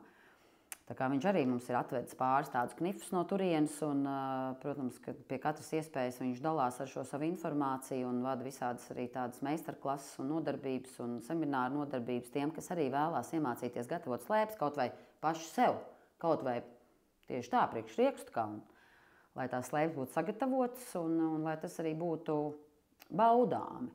Un tie cilvēki, kas pamēģina vienreiz aizbraukt uz kalniem, uz lieliem kalniem, piemēram, tajā savā vienīgajā atvaļinājuma nedēļā ar sagatavotām slēpēm, viņi pēc tam katru gadu gribēs izvēlēties un vedīs sagatavotās slēpes, lai atkal viņiem tas brauciens, tas vienīgais brauciens uz kalniem būtu ar tām sagatavotām slēpēm. Jo acīm redzot tās sajūtas, tas, ko es saku par to drošību vai sacensībās jau par labāku un ātrāku nobraucienu, acīm redzot, katram viņas ir sajūtams arī tajā tieši sajūtā, kad es labāk varēju pabraukt. Es foršāk jutos uz tām slēpēm, tāpēc, ka viņas bija sataisītas, sagatavotas. Lieliski. Jautājums par mītiem. Tātad, vai jūs esat pieredzējis kaut kādu veidu mītus attiecībā uz kalniem, kalnu slēpošanu, kas neatbilst patiesībai? Droši vien dzirdēts visdrīzāk, varbūt lasīts kaut ko. Tā es uzreiz tā nevaru pateikt, jo man liekas, ka es vienkārši dzirdu to, ko es gribu dzirdēt, un tāpēc es vienkārši nedzirdu šitos stāstus, kas var būt tā, ka beigās arī ir tikai tādi mīti, Es viņus vienkārši tā kā nedzirdu. Bet vienīgais tagad, ko es te pēdējos 2 gados esmu dzirdējis, kaut kādus tādus mītus par to Snovarenu, par to Lietuvas druskiniku halli, kas ir slēgtā slēpošanas halli, kas vispār ir brīnišķīga iespēja. mūsdienu globālās sasilšanas laikmetā, ja, izcili iespēja arī trenēties un slēpot, un, protams, tie nav kalni, un nekādā gadījumā viņi nekad mūžā nevarēs konkurēt ar kalniem, bet kalnu slēpošanas sportistiem savu reizīti vajag arī tādu tā kā trenažieru formātu, un tā halla ir brīnišķīga, priekš tā mums arī labi kalpo, nav tālu, un tāpēc mēs uz to Snova Arenu braucam bieži. Un tas bija tas mīts tagad pēdējos 2 gados, ko es dzirdēju, kad tur tā kā, tie mieti tiek urpti nevis zemē, bet viņi tiek likti tādos metālu stiprinājumos iekšā, un kad to mietu jau izņem, bet tas stiprinājums tur paliek, un kad tas dzelzs stiprinājums bojā slēpjas pēc tam, ja tu tur brauc, un ja viņi tur tā, ka ir kaut kādā veidā palikuši. Bet tā tas nav, jo tur tieši tāpat kā jau uz kura kalna, to mietu ar urbi izurb caurumu un ieliek to mietu, un tad, kad tu esi beidzis, tu to mietu izvelc ārā un to caurumu vēl aiztais cieti. Ja. Un arī par to, ka tajā ledus hallē ļoti tiek bojāts slēpes. Tas ir vienīgais mīts, ko es esmu dzirdējis, bet tas tā nav. Bet par kalniem un par kalnu slēpošanu, gan jau, kad ir tie mīti, bet es tiešām viņus nedzirdu. Jā. Ideāli pieeja. Jāna, vēl viena svarīga lieta. Tas, ko mēs šeit darām, stāstam, rādam, mudinam, aicinam, informējam, izglītojam, iedvesmojam cilvēkus, ir pievērsties kalniem. Domāt par kalniem, neignorēt to kā vienu no manā skatījumā lielisku laika pavadīšanas veidu, sportisku aktivitāti, jebko. Ir savukārt tāds mīts par pieejamību, vai drīzāk nepieejamību. Ja, tātad, ka tas ir dārgi, tas ir tālu, mums nav kalnu. Sakot, jebko, ko mēs varam iedomāties, ko varētu teikt kāds cilvēks, kurš varbūt vienkārši pats nav painteresējies. Ko jūs varētu teikt attiecībā par pieejamību šobrīd Latvijā cilvēkam, kurš varbūt, skatoties jūsu iedvesmojošos piedzīvojumus, klausoties uz tiem, domā, es arī gribētu pamēģināt. Jā, un tā tas ir tiešām, un tas gan ir mīts, par to nepieejamību.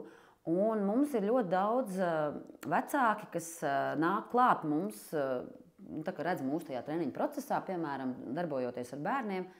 Un tas treniņu process vienmēr no malas izskatās, acīm redzot, ļoti interesants un aizraujošs, jo ļoti bieži parkos kaut kur mēs esam, vai stadionos, mums pienāk klāt garām gājēji un saka, jums ļoti skaisti izskatās tas, ko jūs te darat.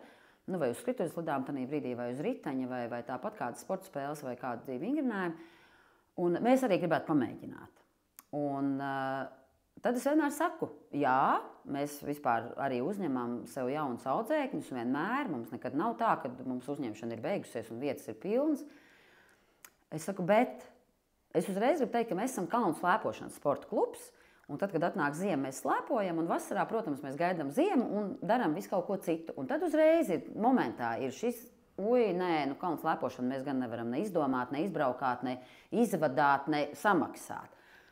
Un tad mēs tagad vienmēr sakām, bet domājiet par to, ka vienkārši, lai bērns iemācās. Tik daudz var katrs aizbraukt, aizvest un samaksāt, lai viņš iemācās.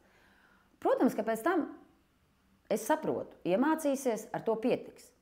Varbūt iemācīsies un iepatiksies, jo mums ir pāris ļoti jauks pieredzes tiešām par šādiem stāstiem. Ja, kad cilvēks iet garām Uzvaras parkā, redz, ka mēs slidojam, mums ir treniņš, prasa, ko jūs darat, mēs to un to, sāk ar mums kopā slidot un pēc tam kļūst par kalnu slēpotāju. Ir mums arī tādi stāsti. Tie ir ļoti jauki stāsti un brīnišķīgi stāsti, kur visa ģimene pēc tam izmanto to laiku, lai ziemā nevis vienkārši domāt, ko mēs darīsim atkal tajā sestdienā, svētdienā, tā laiks atkal būs tāds, kāds būs, ja?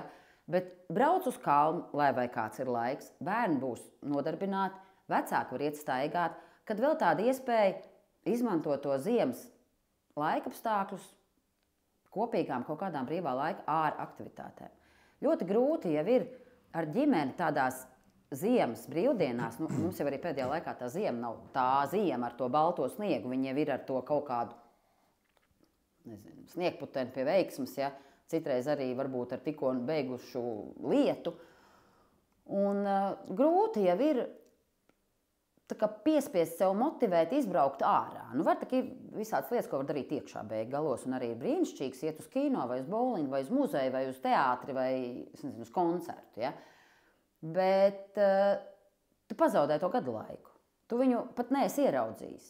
Tu nebūdams ārā, tu nesaredzi, ne kā tas sniegs uzsnikt, ne kā viņš nokus, ne cik viņš bija skaisti, tad, kad viņš bija, ne kā viņš pietrūka, tad, kad viņš nebija. Un tā kalnu slēpošana kā sporta veids, tā ir iespēja visai ģimenei izbaudīt to gada laiku, to ziemu, arī gaidīt viņu, arī priecāties par viņu, arī no sirds tā kā dzīvot, nevis vienkārši pārdzīvot ziemu, bet dzīvot tajā ziemā. Un tā ir milzīga atšķirība, un es zinu, un es pazīstu daudz ļoti foršus cilvēkus, ja, kas gaida, tagad būs tā ziema, tagad viss būs slikti, bet pēc tam būs pavasaris, ja, un kā es atplaukšu atkal tajā pavasarī. Un man ir ļoti viegli gaidīt to ziemu ar prieku par to, kas būs. Vienalga, būs balts, būs forši. Nu, nebūs tik balts, arī būs forši, jo mēs noteikti kaut ko izdomāsim darīt uz to kalnu, jo mēs tieši tā darām. Tad, kad te Siguldā nebija sniegs, mēs īstenībā sameklējām kaut kur citur to sniegu. Igaunijā braucām uz to pašu Novarenu. Esam bijuši Gaiziņā. Gaiziņš ir fantastisks kalns, un esam arī Gaiziņā baudījuši to ziemu, to ziemas skaistumu un to ziemas unikalitāti. Un to, ka tu vari baudīt ziemu, man liekas, tu vari saņemt šo sajūtu un šo emociju tikai caur to kaut kādu darīšanu. Nu, vienkārši tā iet ārā, lai ietu ārā bez tāda mērķa, tas jau vairs tā nenotiks. Šī paudze vairs tā nedarīs. Ja? Un tāpēc es redzu, ka manā klubā mūsu audzēkņu vecāki, viņi var savādāk izbaudīt to gada laiku, jo viņi ved bērnu, viņi zina, ka treniņš būs jebkuros laika apstākļos, un viņi arī aizbrauks, un viņi kaut ko darīs, un viņi izbauda. Un kādreiz es par to tā nedomāju īstenībā. Kādreiz man nelikās vispār tas tā kaut kā analizējami un kaut kā īpaši uzsverami, un kaut kā tā īpaši par to jārunā būtu. Bet, nu, protams, tas laiks iet uz priekšu, un cilvēki paliek aizvien mazkustīgāki, bērni paliek aizvien mazkustīgāki, un tā ir vērtība, kad bērni ir aktīvi, kad viņiem ir šī aktivitāte, kad viņi ir iesaistīti, viņi ir arī īstenībā kaut kur jūtās ļoti labi, un vecāki ar to arī ir spiest izkustēties un izbauda to gadu laiku. Un manā īstenībā, nu, gan Facebookā, gan Instagramā, visos manos sociālos kontos, tas ir tas mans, ko es esmu pierakstījis pie sevis, jau ļoti sen, vispār pat nepadomājot par to milzīgo pievienoto vērtību, es esmu pierakstījis ziema būs.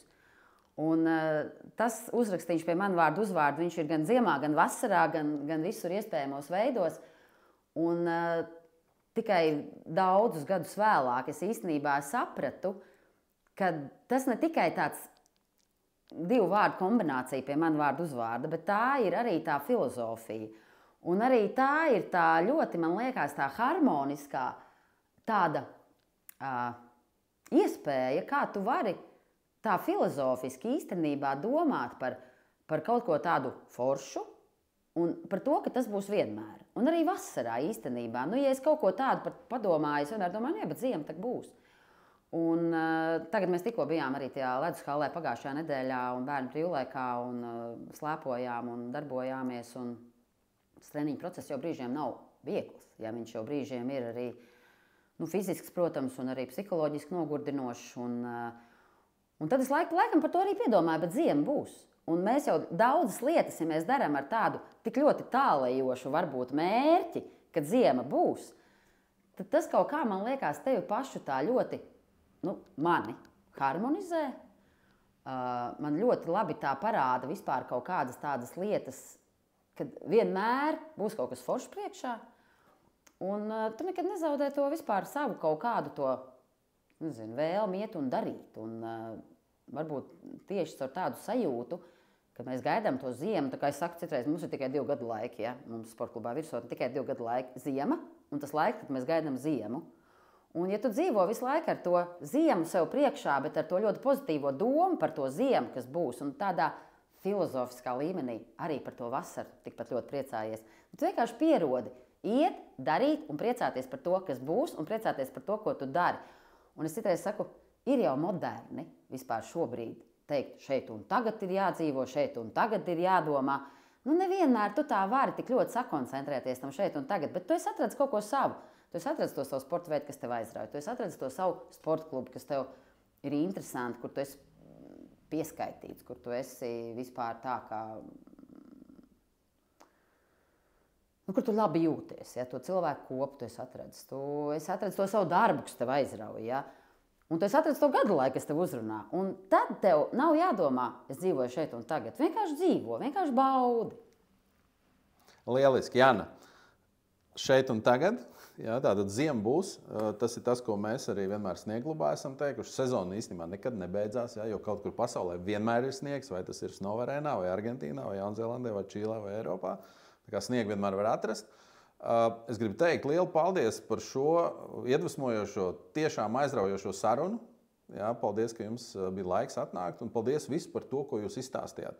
Jo es domāju, neviens cilvēks vispār Latvijā nevar iedomāties, ka kādreiz ir vesti pacēlāji uz kalniem ārzemēs, lai viņus tur uzstādītu. Jā, tur cīņa ar lāčiem un kas tik visu vēl nē. Manuprāt, tas būs daudz jaunu iespaidu un ieguvumu, jā, cilvēkiem noklausoties un noskatoties visu šo stāstu. Un tāpēc vēlreiz paldies. Ziema būs. Un sezona nekad nebeidzās. Sniega kluba podkāstu 2. epizode ir noslēgusies. Visu labu!